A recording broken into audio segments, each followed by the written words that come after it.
Ուրեմն Էջմիածինը հայի արյունն էր, հայի գենը,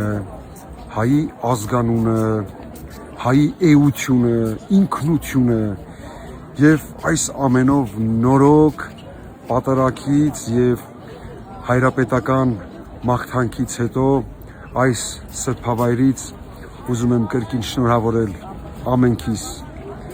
Մայրաթոր Սուրբ Էջմիածնի գիտակից զավակներ, իմ սիրելի եղբայրներ ու քույրերի Քրիստոս Սուրբ Էջմիածնի տոնի կապակցությամբ եւ ուզում եմ մաղթել, որ սա լինի նորոգման, լույսի, վերադարձի, ապաշխարության, հոգեվոր վերազարթոնքի, վերաարտնության, ուխտի նորոգության եւ